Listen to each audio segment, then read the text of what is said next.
오늘 김주권 한지영 연구위원 모시는 날입니다. 그래서 오늘 연준 결과들을 한번 좀 종합적으로 분석해 보고요. 결국 중요한 건 이 시장 영향이고 앞으로 나타날 시장 상황에서 이제 투자 전략을 어떻게 짤 것이냐 이 부분을 이제 위원님을 통해서 말씀 좀 들어보도록 하겠습니다. 어서 오십시오. 네, 안녕하십니까. 네. 되게 좀 명쾌하지 않은 그런 날입니다. 계속 저도 오늘 계속 보긴 보는데 이게 뭐 하자는 건지 잘 하냐 그래서 어떻게 보셨어요 오늘?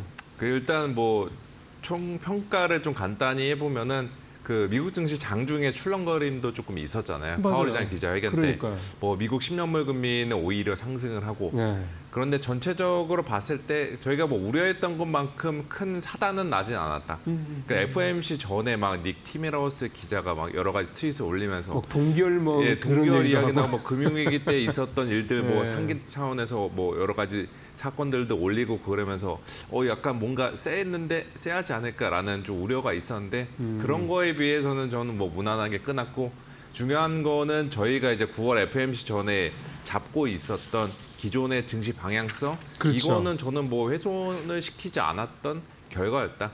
이렇게 좀 평가를 내리고 싶습니다. 예, 사실은 그게 제일 중요한 것 같습니다. 네네네. 그러니까 우리가 지금 미국 시장이 더 갈 거다라고 보는데 이것 때문에 갑자기 분위기가 확 반전돼서 꽂을 것이다, 뭐 조정이 세게 올고 이런 거에 대한 걱정은 없다라는 건 전반적으로. 예, 총평을 일단 그렇게 들어봤고 이제 이렇게 총평을 하신 내용들을 좀 이제 세세히 하나씩 좀 뜯어보도록 하겠습니다. 여러 가지 얘기들을 많이 했는데요. 올해 특히 이번 그 기자간담회는 또 평소보다 더 길었다면서요. 네, 그만큼 맞습니다. 할 얘기도 많았다는 얘기가 될 것 같고 설명할 게 많았다는 얘기가 될 것 같은데 위원님 보시기에는 어떤 게 가장 중요한 포인트였다고 보세요?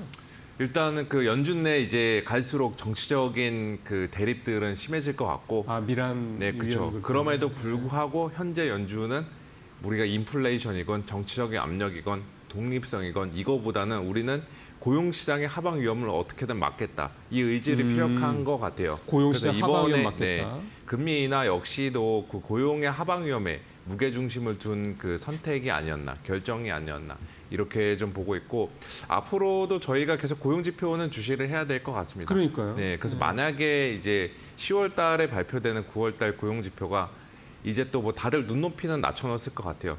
왜냐면 9월달에 발표된 8월달 것도 이미 쇼크를 맞았으니까. 그렇죠. 근데 그거보다 더 쇼크 나서 마이너스가 찍히고 그렇게 되면은 이거는 증시에서도 9월달에 그냥 50bp 했어야 되지 않을까? 너무 늦지 않았나? 나오겠죠. 이런 식의 좀 이야기가 나올 것 같아요. 그래서 저희는 앞으로 인플레이션 지표도 중요하지만 고용 지표, 실물 내에서는 고용 지표, 소비보나 뭐 생산이나 이런 지표보다는 고용 지표에 계속 더 무게 중심을 두고 눈여겨봐야 된다. 이 말씀을 드리겠습니다. 그러면 고용 얘기를 조금 더 여쭤보면 오늘 그러니까 이제 금리 이거 결정을 하고 그다음에 이제 올해하고 내년도 성장률 관련된 그러니까 소위 말하는 이제 매크로 지표들에 대한 전망들이 나온 걸 보면 그중에서 이제 고용만 놓고 보면 실업률이 4.5%까지 갈 거다. 그런데 내후년으로 갈수록 실업률이 또 내려가더라고요. 네, 맞습니다. 그러니까 고용이 좋아진다, 회복된다는 얘기가 되는 거잖아요, 올해보다. 그러면 그렇게 본다 그러면 고용 문제가 일테면 소위 말하는 경기 침체라든가 이런 어떤 경기에 뭔가 안 좋은 쪽으로 가도록 하지는 않을 것 같다. 이렇게 본다는 얘기 아닌가요? 본인들의 의지를 내년도 전망에 투영을 한 것 같아요. 그러니까 우리는 이번에 인하 시작해서 최소한 이제 2번을 더 인하할 거다. 그렇죠. 그 인하의 효과는 내년도 성장률 전망치에 반영이 되니까 올해 성장률, 고용 같은 경우는 실업률은 그대로 유지를 했잖아요. 그러니까요. 내년도는 소폭 하향한 것도 본인들의 이 전략적인 결정이 증시나 혹은 경제 전반에 부양 효과를 낼 거다라는 의지를 투영한 것 같아요. 그 관점으로 보시면 될 것 같습니다. 근데 오늘 또 고용 관련해서 또 파월 의장의 기자회견 때 얘기는 지금의 고용 둔화는 이민 문제가 있다. 또 그런 얘기를 했단 말이에요. 그렇죠. 이민 문제도 있고 관세로 인한 충격도 좀 있고. 왜냐하면 트럼프 정부 집권하 들어서고 나서 이민자 단속 요즘에도 굉장히 사회적으로 미국에서 문제가 되고 있잖아요. 우리 이번에 그 300여 분 정말 고생하셨잖아요. 그것도 그렇고 이미 그 이민 단속국에서도 미국 일반인들 대상으로도 엄청나게 단속들을 심하게 해서 논란들이 있는 만큼 지금 전체적으로 미국 내 들어오는 고용의 총량들이 줄어들다 보니까 이게 고용 시장의 좀 약화를 유발하고 있는 것 같아요. 파월 의장도 그 부분을 지적하지 않았나라고 보고 있고 또 그 관세로 인해서 일부 수요가 둔화가 되는 연준 내 지역들이 있죠. 그렇죠. 베이지북을 통해서 저희가 네. 확인할 수 있다시피 네. 그런 식으로 전체적인 플로우를 내용들을 종합을 해봤을 때 확실히 트럼프 집권 전후로 보면은 미국의 고용 시장은 안 좋아지는 게 맞다. 근데 이거를 우리가 계속 뭐 데이터 보고서 사후적으로 대응하겠다. 이런 식의 전략은 지금 시점에서 리스크가 크니까 그렇죠. 일단은 우리가 선제적으로 금리를 금리를 한번 내려온다. 리스크 관리 차원에서 내려보자라는 게 이번에 금리 인하의 성격이었다라고 보시면 될 것 그렇게 같습니다. 예, 얘기를 하더라고요. 그래서 좀 사실은 그러니까 이슈였던 게 그 FOMC 전에 이게 그 성격이죠. 네. 사후냐 아니면 보험적이냐 선제적이냐 미분을 맞습니다. 했는데 아예 명시적으로 자기는 그 선제적인 거다라고 얘기를 했기 때문에 그 부분에 그렇죠. 대해서는 조금 그나마 좀 명확한 표현이 그거 아니었나 싶은 생각이 네. 드는 거고요. 또 이거 생각을 해봐야 되는 게 금리 인하가 사후적이냐 선제적이냐는 결국에는 시장이 사후적으로 나중에 판단하게 되죠. 네. 근데 저희는 지금 이번이 보험성 금리 인하라고 생각했는데 내일부터 만약에 증시가 줄줄이 무너진다고 쳐요. 그러면 이거는 보험성이 아니라 사후적인 인하인데 저는 현재 시점에서 증시가 무너질 확률 굉장히 낮게 보고 있습니다. 왜냐하면 고용을 빼고는 나머지 전반적인 데이터들이 그래도 과거에 우리가 침체라고 불렸던 네. 그 시기에 비해서 패턴들이 양호해요. 그리고 지금은 또 AI라는 거대한 그 맞아요. 메가 트렌드, 투자 사이클들이 있으니까 네.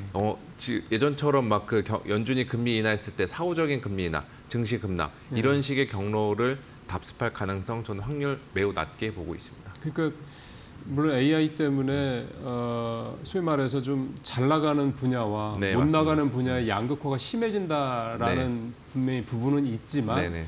AI 이 투자 이 관련된 부분이 워낙에 좀 화끈하다 보니까 네, 전체적으로 좀 마치 끌고 가는 듯한 전체 경제를 AI가 확실하게 그렇죠. 끌고 가는 이런 효과는 또 분명히 있을 수 있다. 맞습니다. 그게 네. 증시 입장에서는 제일 뭐 중요하게 봐야 되는 부분이다라고 말씀을 드릴게요.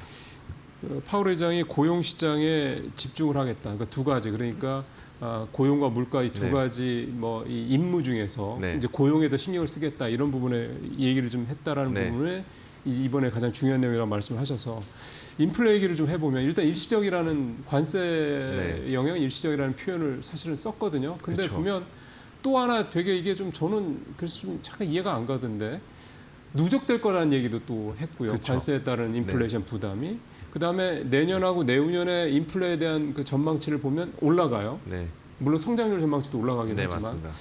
그러면 이게 결국은 누적된다라는 그러니까 일시적이라는 표현보다는 누적된다라는 게 오히려 더 저는 와닿는데 네. 왜 그런 표현을 썼을까 하는 생각이 들더라고요. 일단 그 파월 의장 기자회견 중에 이 이야기가 있었죠.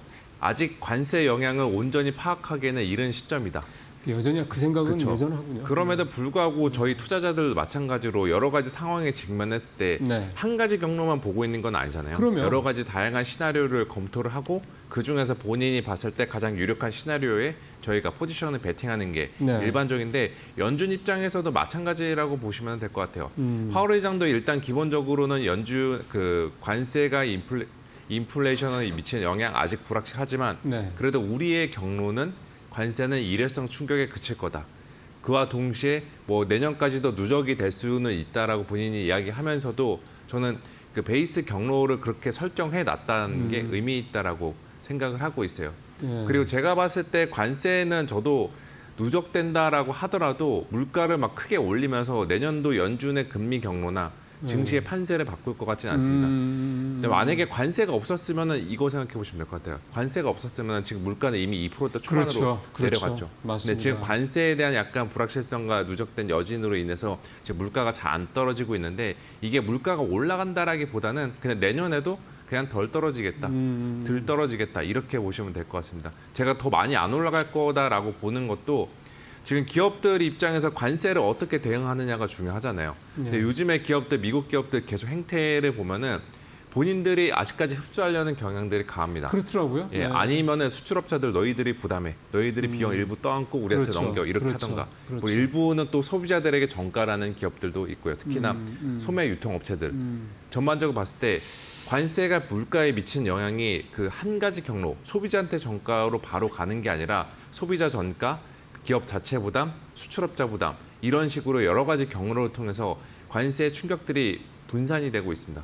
이거는 관세가 생각보다 우려했던 것만큼 물가를 크게 끌어올릴 가능성 낮다라고 볼 수 있는 거죠. 맞습니다. 그 관점에서도 지금 연준은 그거를 그 지목을 해서 그 관점에서 바라봐서 관세 충격은 일회성에 그칠 거다라고 이야기하는 것 같습니다.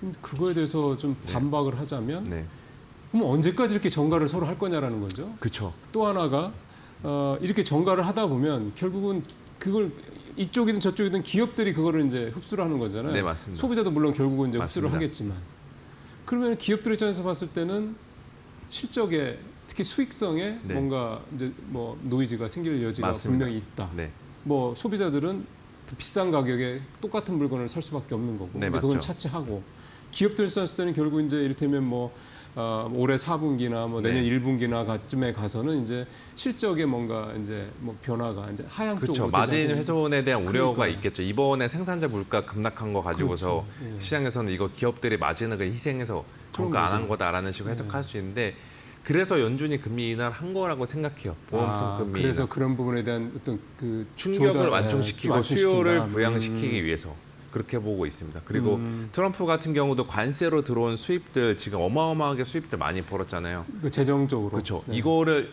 전 국민한테 환급시켜주겠다라는 아. 식들 정책도 지금 유력하게 검토가 되고 있다라는 것도 재정이나 통화 정책 측면에서 이전보다는 좀 더 돈을 더 풀게 만드는 부양 쪽으로 전환을 했다. 이렇게 보시면 될 것 같습니다. 그럼 결국은 전가해서 서로 그 비용 부분을 흡수하는 부분에 네. 대해서 그 다른 차원 그러니까 뭐 관세를 그러니까 그 세금을 환급해 준다든가 네, 뭐 맞습니다. 이런 방식으로 해서 좀 보전을 해준다. 네, 맞습니다. 그래서 기업들 입장에서 봤을 때는 실적 자체 수익성이 크게 이렇게 다운되거나 이럴 수 있는 여지를 줄여줄 거다. 그렇죠. 그렇게 보시면 될 것 같습니다.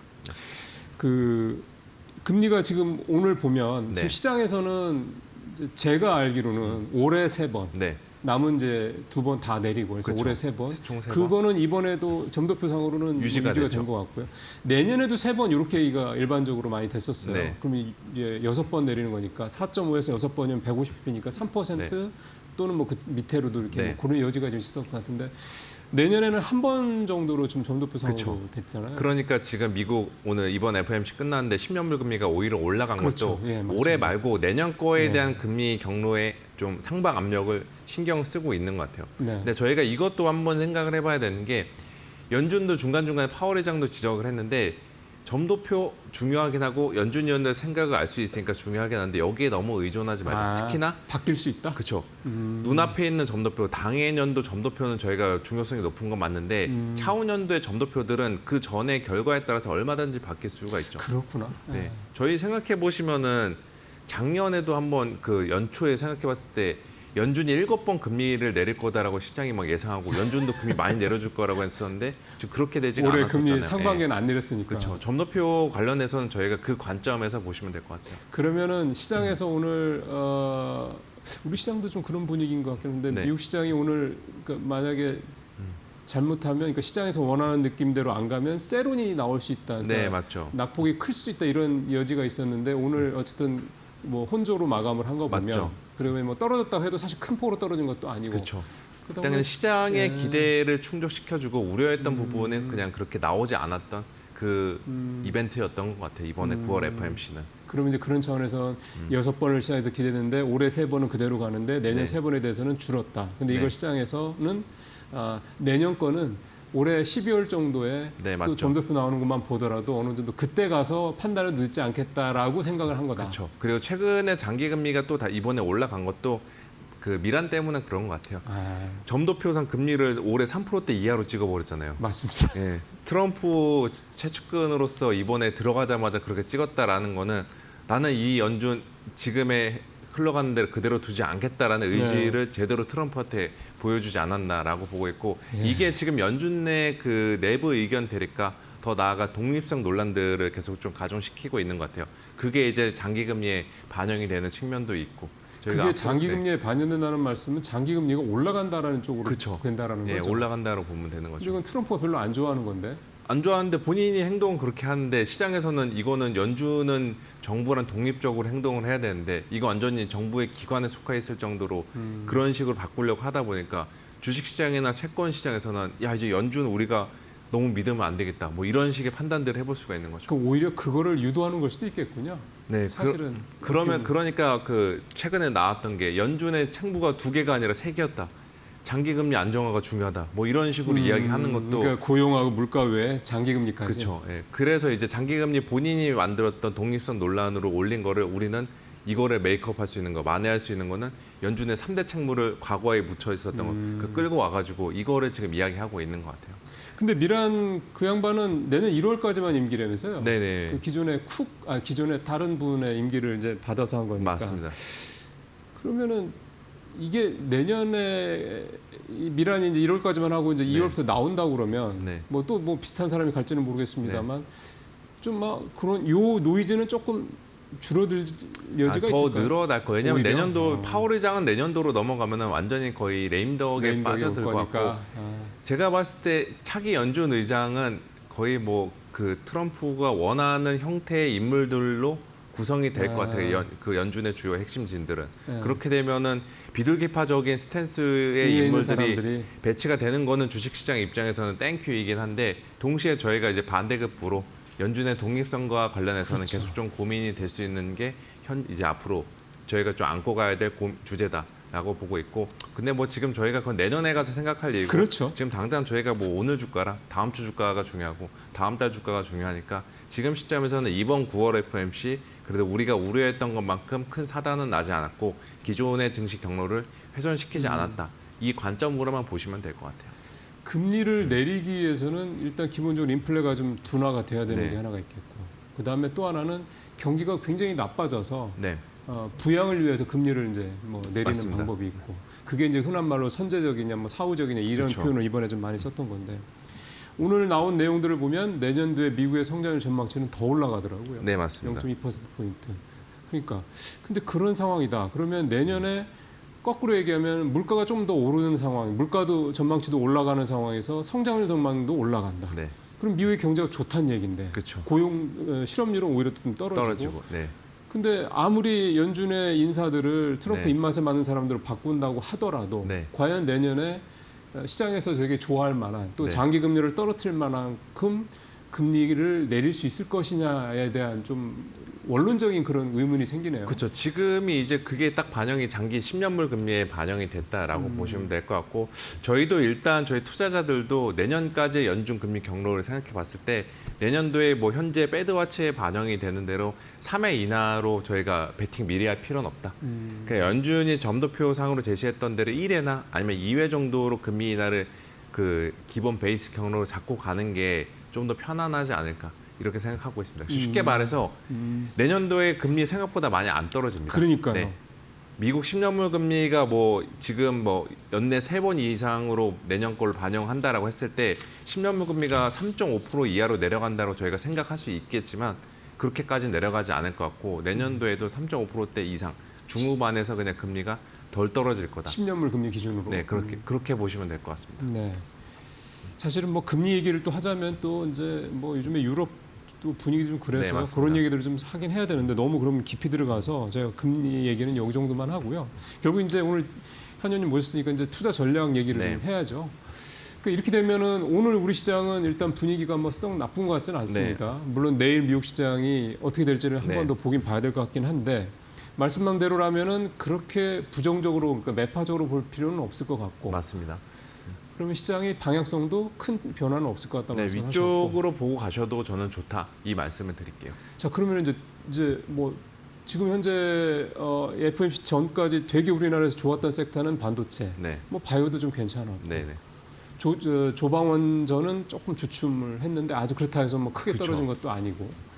이제 투자 전략을 좀 어떻게 짜야 될지 싶네요. 그냥 계속 반도체로 밀고 가는 방식 이렇게 가야 됩니다. 그렇죠. 반도체로 보고 가도 되는 게 맞죠. 지금 왜냐하면 반도체 같은 경우는 뭐 HBM 쪽들, AI 진영들은 워낙 요즘에 뭐 그거야 격포제가 뭐. 터졌으니까 HBM 들고 가는 건 원래는 저는 맞다라고 보고 있고 네. 그 레거시 반도체 그리고 전공정, 소부장 내에서는 전공정도 이제는 계속 배티 비중을 늘려가도 된다라고 보고 있어요.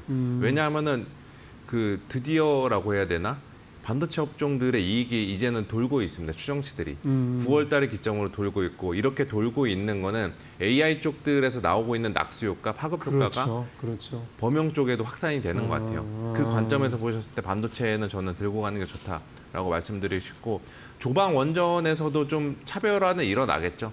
예, 그래서 저는 그 기존의 주도주 중에서도 이제는 좀 선택과 집중을 해야 되는데 사람들마다 취향의 차이는 있을 거예요. 저마다 이제 들고 갈 만한 이유는 있죠. 조선도 그렇고 원전도 그렇고. 저는 근데 그 안에서 방사는 여전히 그 핵심 포트폴리오 중 하나로 가져가는 게 맞다라고 좀 말씀을 드릴게요. 조방원 전 중에서 방사는 무조건 꼭 넣어라. 네, 맞죠. 네 개를 다 넣지는 보통 않으니까. 그렇죠. 근데 네 개 다 들고 가는 게 편하다라고 하는데 이건 좀 비겁한 이야기가 될 수 있잖아요. 네, 지수 사자라는 말씀이 될 수도 있고 투자자분들은 하나를 딱 명쾌하게 찍어주는 걸 좋아하시니까 제 입장에서 그거를 굳이 이 셋 중에서 뭘 택해야 된다라고 했을 때 저는 여전히 방사는 선호한다.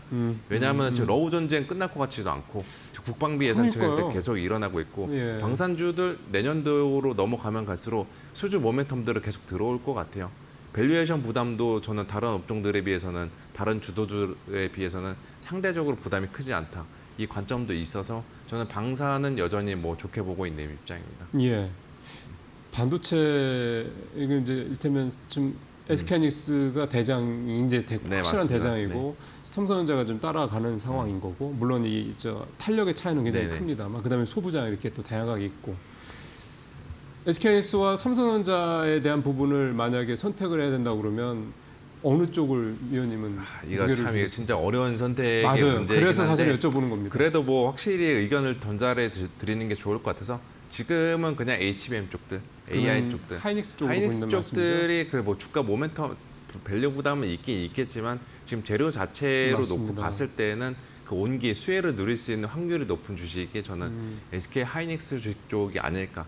근데 뭐 제가 봤을 때 이제는 그냥 삼성전자, SK 하이닉스 이 두 개의 택일의 문제보다는 그냥 반도체 ETF 같이 그렇게 통으로 가져가셔도 맞아요. 예. 연말까지도 저는 괜찮은 수익률을 제공할 거다. 이 말씀을 드리겠습니다. 그러면은 사실은 ETF로 딱 이렇게 말씀을 하시면은 사실 뭐 더 안 여쭤봐도 되긴 하는데 네.